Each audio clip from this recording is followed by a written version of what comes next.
Okay. In accordance with the Children's Online Privacy Protection Act, this channel is not to be viewed by children under the age of 13. Viewer discretion advised. Hey everybody, Dragon King Mark here, and welcome to part 5 of Let's Play Shadowrun Dragonfall Director's Cut. I was about to say Ash of God's Redemption for some reason, I don't know why. Anyway, last we left off, we went to Drogenkip to get the Kesselhaus, a converted factory, a hotel converted from a factory, that we had to find our contact, Green Winters. Well, we found him. Dead. We did, however, find some discs that I'm pretty sure will be very useful for the case. Also, if you're wondering exactly why I'm doing this episode again, and if you were here last week, for some reason you... Alright, that was Rocky. He just opened up the door on me. For some reason, YouTube did this thing again where I broadcasted for I think like an hour, and yet for some reason it only got like the first minute. So I don't know what the heck's going on. So if you're wondering why I'm doing this like an hour before I normally do it, before I stream before I normally do it, this is it. I don't know what the heck's going on with YouTube lately, but it's been acting like this for a while now. Anyway. Okay, that was weird. Let's go and check on everyone. Hello again, my friend. What can I do for you? How's Silky doing? Last episode we saved a cram addict and got her over here. Yes, she mentioned that you sent her? I don't know what you, but whatever you said, it worked. So the equation. We must see to their mental well-being as well. Our next goal is to fully stock the library. With 350 new yen, we could make the purchase. Whatever you could spare would be most appreciated. Oh, that's cheap. Here. Samuel's eyes widened. This is incredibly generous. Thank you, my friend. Not a big deal, Sam. Do good with it. Marvelous, truly marvelous. With this contribution, we have reached our second goal. We'll put this money to use stocking the library with a full range of literature, philosophy, poetry, and training manuals. Thank you again for your help, Shift. You've made a tremendous difference to this community. Happy to help, Sam.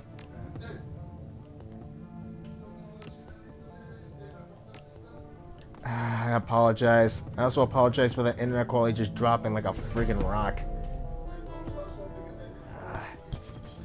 The old troll putters about, his artificial joints complaining loudly.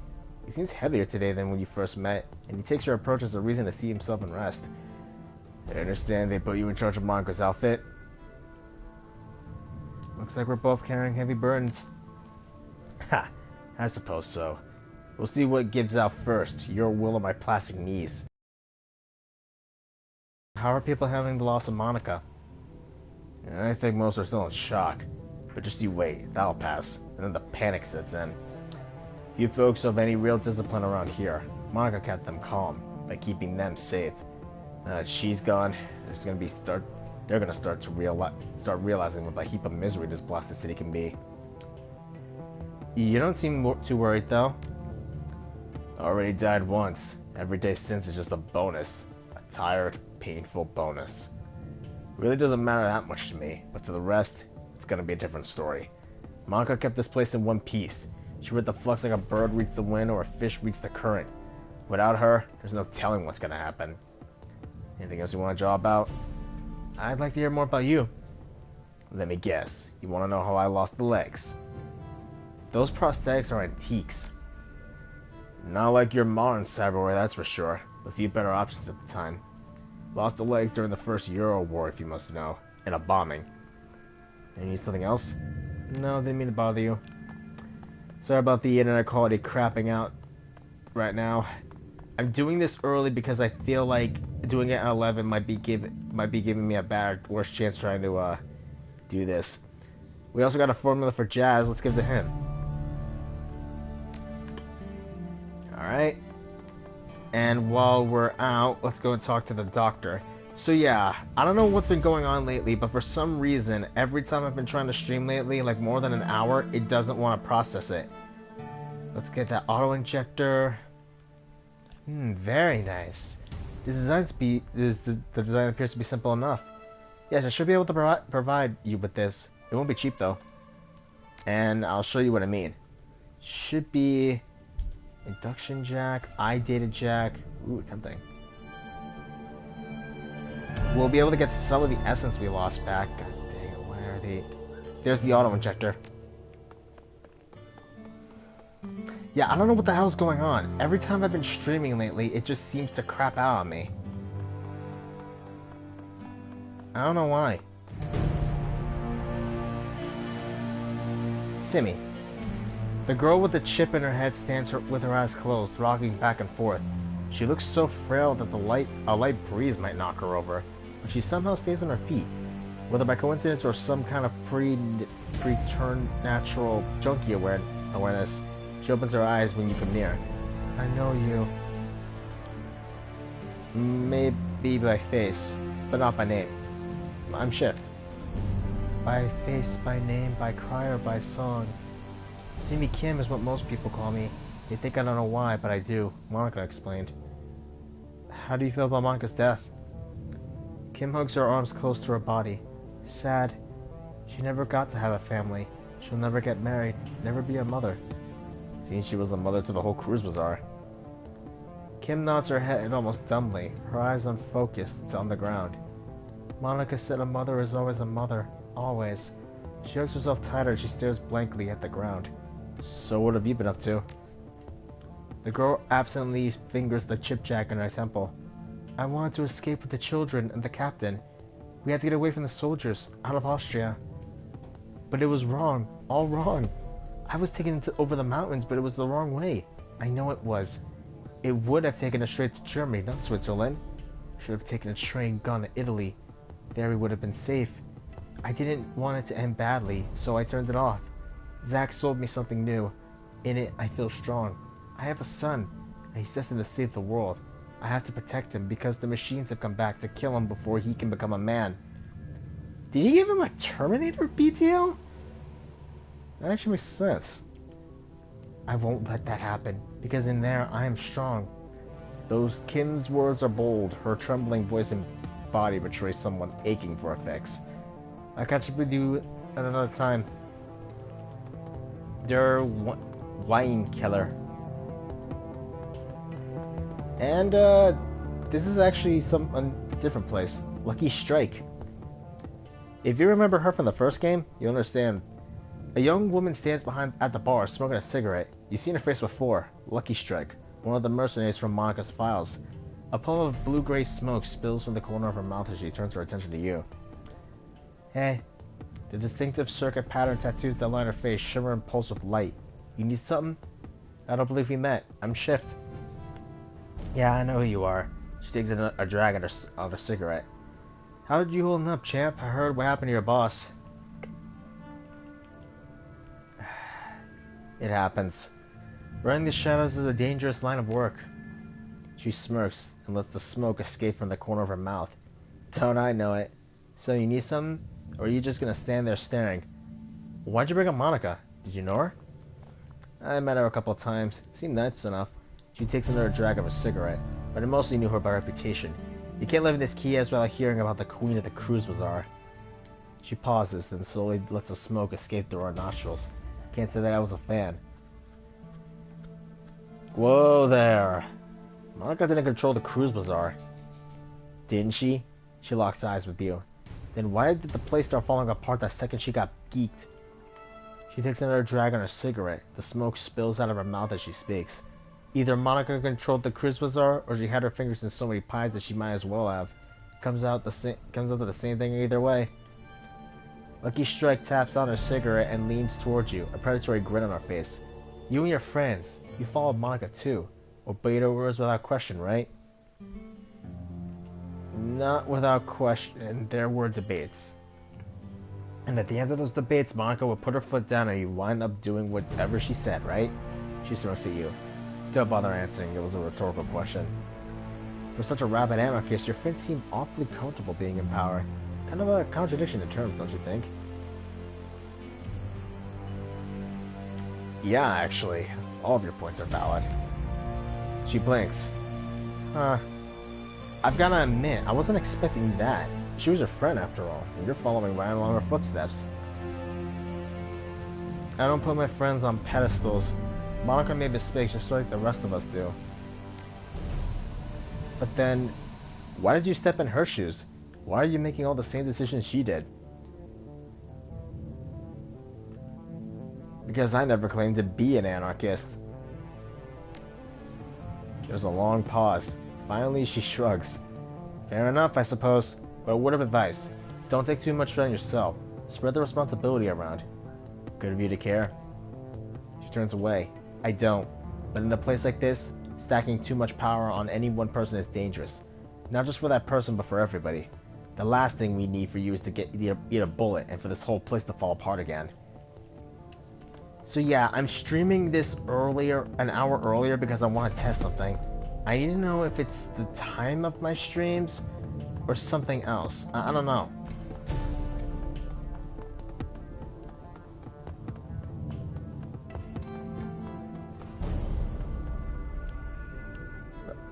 Let's go care for this broken drone anyway. Yeah, probably. It might take a bit of doing though. I love working on these old corp drones. Can't make you any guarantees, but either way, it's on the house. I'll leave it in your hands. I'll start on it right now. See you later. Later. We got the broken drone taken care of. I don't know why there's a bit of lag right now. Cammy! She tips an invisible hat. Hey there, remember me from the cafe? Name's Cammy. Are you looking for something? Yeah, well, who you are for one thing. I'm out whose ears and eyes outside the cafe. Call me Cammy. I wear a couple of hats, a barista, a gopher, keep my eyes and ears open. Let's just say I get on by trading stories, so I can count on you to hear what's going on. Like I said, only if you got something juicy for me, or if Altu wants me to tell you something, but that's rare. I might be his eyes and ears, but he's got enough of a voice all by himself. He doesn't seem to be afraid to use it either. No, in the slightest. Since you've just moved here, I'd have some advice. If you haven't guessed already, he's got fingers in a lot of pies. I've seen what happens when he doesn't approve of someone or something. Pissing him off can't be worth it. And at the very least, you won't be able to get good coffee in this town again. She grins cheekily.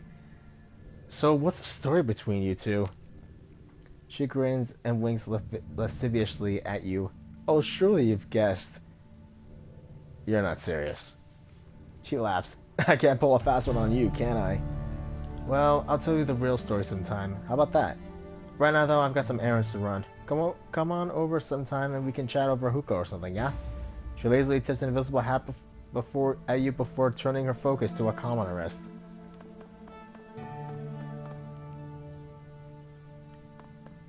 We're just making some rounds at this point. Pumpkin spice soy calf. Even in a different world, pumpkin spice is still freaking... Turk leans into you, keeps his voice low. I have information regarding that matter my people were looking into, FDM. The one involving the surveillance device on my data tap. I'll do. I've been waiting for my coffee for nearly an hour already. Are you growing the beans out back? The coffee vendor shouts. Can't you see I'm speaking to an honored guest, you tower of quivering corpulence? His voice lowers again. Now then, as I was saying, we were fortunate that you happened upon that surveillance tap when you did. The people on the other end were planning a very bad thing, to be sure. Very bad thing? Quite bad, yes. Monica Schaefer was an important member of this community, more than most were aware of. His Kies was under her protection. You know how it is in the Flux epidemic. The governance of a place like this is tenuous at best. You never know who's going to be in charge from one day to the next. But Monica was a stabilizing force, and not just because she was dangerous. She was smart, funny, and wise, and she had a way with people. They wanted to support her, to follow her, because they loved her. When she was killed, it left an opening for others.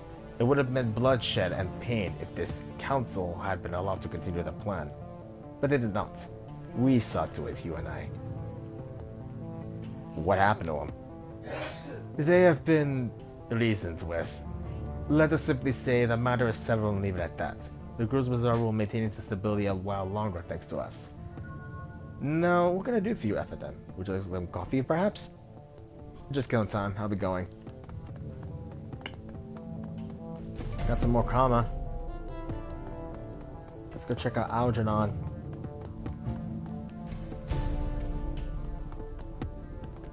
Absinthe? Absinthe turns to face you. She takes care to avoid looking you in the eye. Shift, a pleasure as always. What can I do for you? Looking to buy some magic? Then you'll have to talk to Algernon. He's just around the corner. That's all I needed. Be well, human. Hello again. May I help you? I got a question for you if you don't mind. You are in luck. I have a great many answers. Oh, never mind. I thought there was going to be more content to it, but no.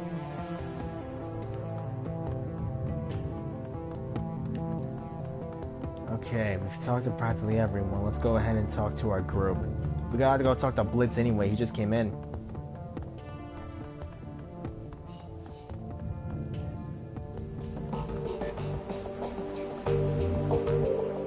Blitz looks up at you as you approach. The table beside him is littered with cigarette butts and a data jack cable dangles from a portable terminal set up by his side. I was gonna say shop. Hey, Chief. Need some? Just checking in. You doing alright? His smile widens. Great, Chief. I'm doing just great. It's real nice to be able to wind down and relax for a change. No more worrying about this ganger or that ganger sneaking behind me and slipping a knife between my ribs. He slaps the table with a grin. It's a good change, Chief, I gotta say.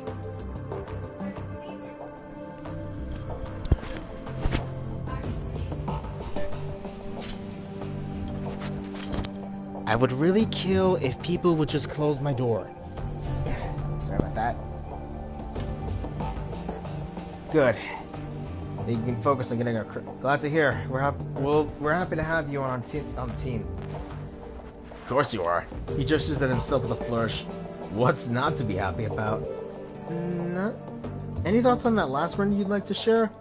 You can talk to your companions after every run now. Well, Chief, I wasn't around for most of it. You got me out of the hotel, and for that, got my eternal thanks. Now that you're all settled in, I've got some questions for you. Blitz glances wistfully back at the terminal on the table, then turns back with a sigh of resignation. I suppose. But try to keep it short, okay, Chief? I got things to do. How long were you in Dragonfall? I ended up there after the anarchist revolution of 39. I was just a kid back then, too young to realize how good I was, how much money I could have made working the shadows. He shakes his head, a wistful expression on his face. And so, being young and dumb, I fell in with the gang crowd. And that was that. You were a member of a drug gang. Why should I trust you? Why wouldn't you, Chief? I mean, just look at me. He does his best to give you a winning smile. I'm a trustworthy guy. Prove it. Tell me about the gang that you ran with. Well, I don't know that much, Chief. I wasn't a member of the gang leadership or anything. I'm not sure why you care either. Consider it a test. I just need to know where your loyalties lie. He rolls his eyes. If that's what it'll take for you to trust me, fine. Anything for you, Chief. Well, where to begin? When I first arrived at Dragonfall, I spent some time taking in the lay of the land. The Schwarzherzen were still a pretty small gang, strictly street level, but I could see they were going places. I did a little pro bono decking for their leader, a fat little dwarf named Dieter. Sure enough, I was part of the family. For a drug gang, the Schwarzherzen were decent enough folks. I made a lot of money with them, helped them take the hotel in the first place. We had a lot of good years there. Then Data was killed in a firefight and our happy little family fell apart. Was that when the hotel got attacked? Blitz took a deep breath. Shifts his way from one foot to another. Not exactly. The Schwarzherzen maintained their hold over Dragonfall, but the change in leadership was bad news for me. After Dieter kicked the bucket, his second-in-command took over. She was a real piece of work. Called herself Leonie Luster. She had a vicious streak a mile long, and she was none too fond of me. I can't imagine why not. I know! What's not to like? Maybe she felt threatened by my friendship with Dieter, back before he ate that bullet. Or maybe she was just jealous of my work and good looks. Who the hell knows? The point is, she went after me. Vigorously. Within 24 hours of Dieter's death, I had a price on my head, and then the hotel got taken over. So that's what you need to know about the Schwarzherzen. They were a great gang, a powerful gang. I helped them make them that way. Then they had a management turnover and everything went to hell. Blitz rocks it back on his feet, his hands in his pockets. That's it. End of story. Anything else you want to talk about? Wait a second, that isn't it. There's some pretty big holes in that story. Come on, Chief, this is only ancient history. Would you rather talk about the future, the runs we're gonna go on, all the money we're gonna make? Blitz, tell me what happened between Luster putting the price on your head and the hotel getting attacked. Alright, Chief, fine. If that's what it'll take to make you happy. So I was in a bind, right? The members of Schwarzhausen who were loyal to Luster were all out for my blood, and none of the others were willing to stick their necks out for me. The advantage of being a ganger is protection in numbers. When those numbers turn against you, you gotta get creative if you want to stay alive. What'd you do? Blitz tasked the plasticized data jack. When I had to. Luster had declared war on me, so I retaliated, and I won. All without ever firing a shot. That's not an answer. Blitz sighs. You're gonna be satisfied until I spelled it out, will you? Okay, fine. I hacked into Luster's computer and sent all of our information to a rival organization. Remember Frank from the hotel? He was my liaison. They hit the Schwarzhausen and they hit him hard. And they took the hotel. And then they took me. I'll admit that the plan backfired a bit. You did what you had to do. In your place, I'd probably have done the same. But it's a sigh of relief. Thanks, Chief. I knew you'd understand. Now, if you don't mind, I'd like to get back to what I was doing. He gives you a lazy salute. We'll talk later, I'm sure. And Chief, let's be a member of the team. Dante! You look down to see a pair of bright eyes set into a scruffy face looking back up at you. Dante, Monica's dog. Looking down those huge brown eyes, you see intelligence and sadness. Something sensual lovely, you must know that his master's gone. Dante lets out a small whine, then rubs his head against your leg. Head. Woof. Dietrich. Hey, boss. Dietrich gives you a slight nod. What can I do for you? How you holding up? You seem to take Monica's death harder than the others did. Dietrich shakes his head, a wistful expression on his face. Nah, no harder. But I'm less buttoned up than the others are. Our girl never let herself show any weakness, and Glory, well, she's too full of chrome to feel much of anything. He shrugs. Me, I don't give a damn. I just spent too much time of my life putting on a show for others already. What do you mean by that? I used to front a punk band way back when. Believe it or not, I spent a pretty good chunk of my life on stage. Whenever we weren't playing, I was living up to our fans' expectations. Spouting off, getting into fights, getting drunk, getting laid. Not bad life, all things considered. Wait a second, you can sing? He regards you with a critical eye. I was the front man for a punk band, boss. Fuck no, I can't sing. He grins. Wasn't that bad rattling up a crowd. What's your band called? Maybe I've heard of it. Oh, I doubt it, boss. We never really got any airplay. Come on, Dietrich, tell me. Alright, boss, if you insist. The band was called Messerkampf. Spelled just like it sounds, in big capital letters with an exclamation point. We weren't a big act or anything. We sold a few records here and there, toured around Europe. We had a decent following in England, and we holed up in London from 31 to 36. Spent most of our time slumming it around the East End. Picked up enough cockney to irritate the folks back home. He shakes his head. Truth be told, that whole chapter of my life was a bit of a blur. We didn't do it for the fans or the fame. Sure as hell didn't care about the money. All that mattered to us was staying young, drunk, and angry. He takes a moment to examine his gnarled hands, a sad smile on his face. We managed a second to. Good God, where's the time gone? Dietrich shakes himself out of his reverie and looks back at you. That familiar, easy grin returns to his face. Well, anyway, boss, everything ends eventually, and I washed my hands of all this years ago. Let's change the subject if you don't mind. How'd you go from fronting a band to running the Shadows? It wasn't as big as a leap as you'd think. I already had a healthy disrespect for authority, and I had the magic to back it up. One nice thing about shamanism. As long as you keep your idol happy, it doesn't matter what else you do. The Dragon Slayer chose me to be his servant. As long as I was scrapping with someone bigger than me, he didn't much care whether I did it on stage or in the shadows. Tell me about the Dragon Slayer. He shrugs. Not much to tell. He chose me when I was just a kid. I could always feel him in my heart, goading me to laugh louder, hit harder, and get rodder than the rest. Of course, my family didn't understand, but the hell with them, I thought. I knew that I was destined for greater things. So I listened to him, and I cracked the skulls of a lot of bad people. He saw this and was pleased and rewarded me with magic. When I used that magic to crack bigger, thicker skulls and so on. He shrugs. It's a simple life, but a good one. Any thoughts on the last run? Well, we found winners. That's something, I guess. This whole thing has me feeling uneasy, boss. At least we have a direction to look into. So long. Now to you. Take it easy, boss. Iger. Iger turns to face you. There's a pained look on her face. Look, I owe you an apology. I'm listening. When Monica died, I was pissed. It probably doesn't come as a huge surprise, but I took that anger on you, and I shouldn't have. Seeing Witch's body like that was enough to convince me. You couldn't have done anything to help Monica, and I couldn't have either. We're dealing with something new. Monica was a good friend of mine. Her death hurt me, and I got carried away. I said some things that I shouldn't have. I want to apologize for that. Her body relaxes. She begins to turn away. Anyway, that's all I wanted to say. There are a few things I want to say. She stops and turns her back to face you. You see the wariness behind her eyes.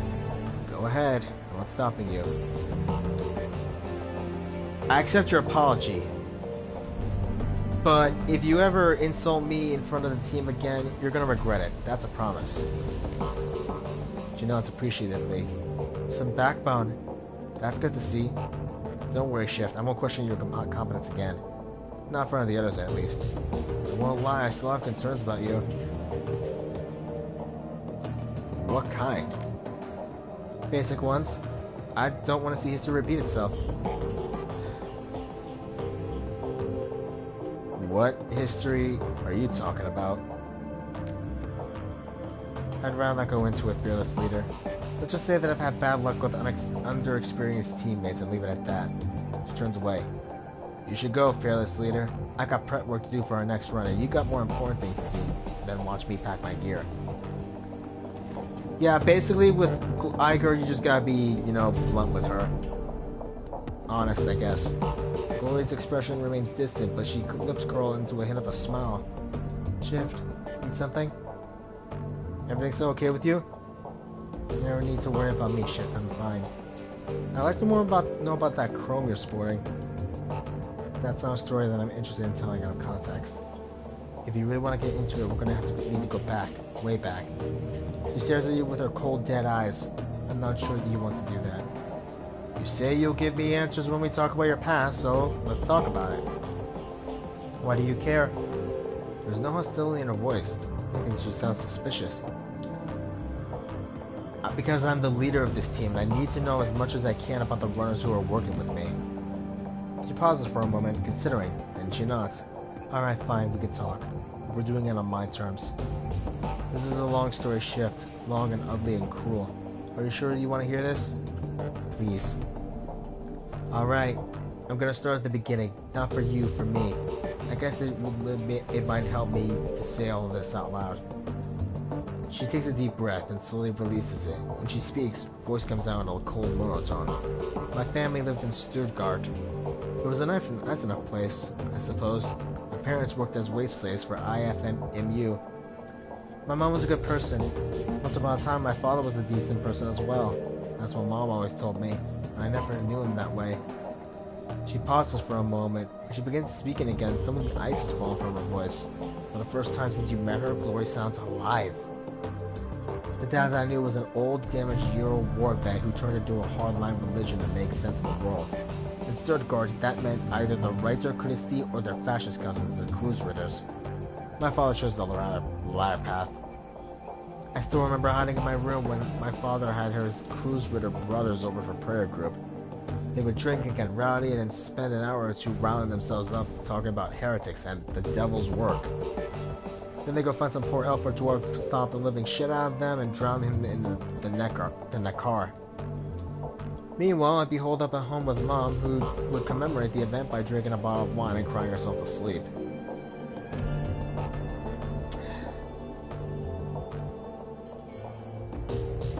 I'm sorry, Glory. Not sure I should have to grow up around that. Thanks, Shift. This is difficult for me. Thank you for making it easier. Anyway, aside from the fact that my dad and his buddies were a bunch of murderous assholes, that was pretty normal. Went to school, made friends, hung out with my mom, kid stuff. Her cheeks flush red. Suddenly, airing this stuff out is clearly helping you work through it. It's mechanical. Now, let's get back to the job at hand, shall we?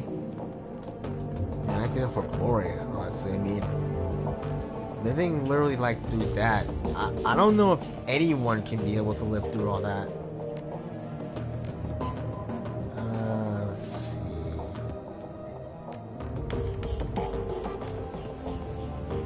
The antiquities delivery schedule. We got 495 new yen. Shadowrun BBS. Where to find elves? Beautiful. And we can go dancing. Do elves like dancing? Alex Tusk. There's one in George Street. Bring a bouquet of roses. Elf love are romantic. The elf clubs I know are members only to the creepy groupies, like you. They're really appealing when a guy's only after them for the shape of their ears. Ouch. Client screwed me. Benno is a fraud. I broke my first rule. Always get full payment up front. Left me hanging for 50% of the cash after I completed the job. I'm sure he'll have changed his name by now, by the time this posting goes up. Male elf, brown hair, gold eyes, look to be in his mid-30s. Be careful who you work for out there. Never thought I'd see you admit to a mistake on here. Ari Pro Shot. Send you some surveillance footage. Is this your man? Blitz. Oh, our Blitz. I wonder what would happen if he didn't bring him along. Sure is. Winters' death. She said he died the same manner Monica did. She shouldn't have done that. Speaking of the team is manager. It wasn't a pretty sight. Amstel nods gravely. I know that you and Iger had your differences. I'll tell you that she was badly shaken by the sight of Winters' body. She also mentioned he found something on Winters' safe. A package full of very old discs. May I see them? Of course. Good God. Gingerly, Ansel lifts the disc from the bundle and holds it up to the light. Slowly begins to turn it in his hand, causing rainbow patterns to shimmer across the surface. I haven't seen one of these since I was a boy. This is a DVRW. Data storage media from the mid-2000s. That means that Winters was able to find a device that could play it. You know how we could read these things? He puts down the DVD in his hands, quickly inspects the others. The first disc that I looked at might be readable. The others are damaged, some severely so. I have my doubts about them. For now, let's concentrate on the undamaged disc. There's a little shop outside the data haven. Talk to the proprietor, Malit Holay. She might be able to help. Tell her to put the cost of the device on my account. On it. Okay.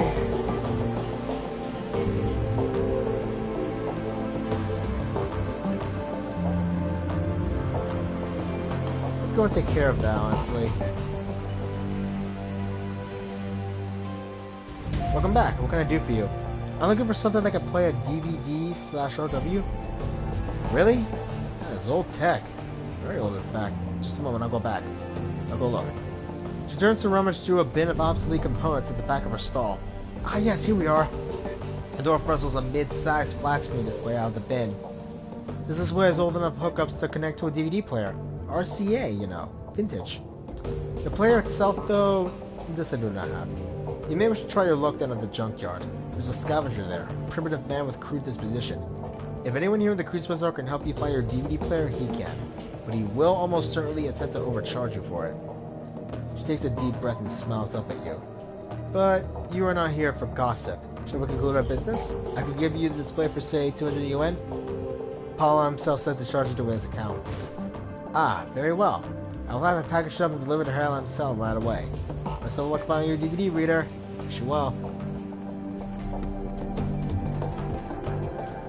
Oh, my throat. I should probably drink something. But I'm almost finished. Let's hope that this stream actually goes well. There he is. Trotty. A stout old man looks up from whatever old tech he's tinkering with to squint at you through thick, old-fashioned glasses. He pushes them up with an oil-stained finger as he straightens up to nod at you. He speaks with a gruff but well-meaning tone, heavily accented with German tonality.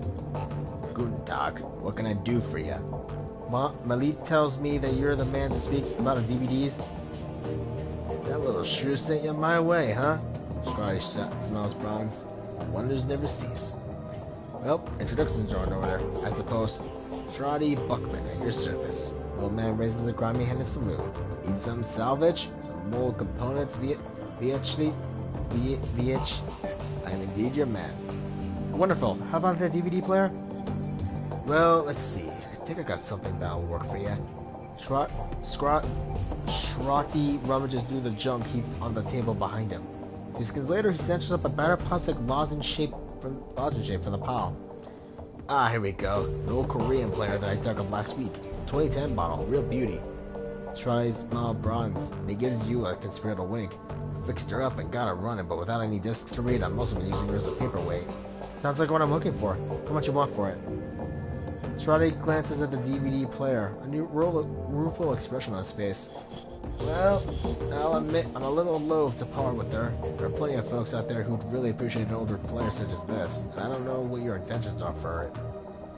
I suppose, given a little trouble that took to putting her back together, I'd be willing to pay with her for, oh, say, tries I starts over your gear. A calculated expression on his face. 500 yen? Deal. Trotty blinks a bit with surprise, but his beard betrays no emotion on his movement on his face. He just... Alright there, friend. He picks up the HN device from the table, gingerly, and presses it to your hands. The plastic is scuffed and worn, and it rattles a bit when you move it. Hell of a deal. Anyway, I'm happy knowing that she's gonna see some use again. Give her some good use, okay? Let's go talk to Paul now. Honestly, I think this would be a good place to end for right now. I know streaming 1 hour, I know I like streaming 1 hour videos and all, and this is like a huge thing, but with what's about to go down, I think it will be a smart idea to be prepared, you know. And I will go ahead and call it here right now. I'm Giant King Mark, and next time, we're gonna check out this DVD player. Sorry, tired.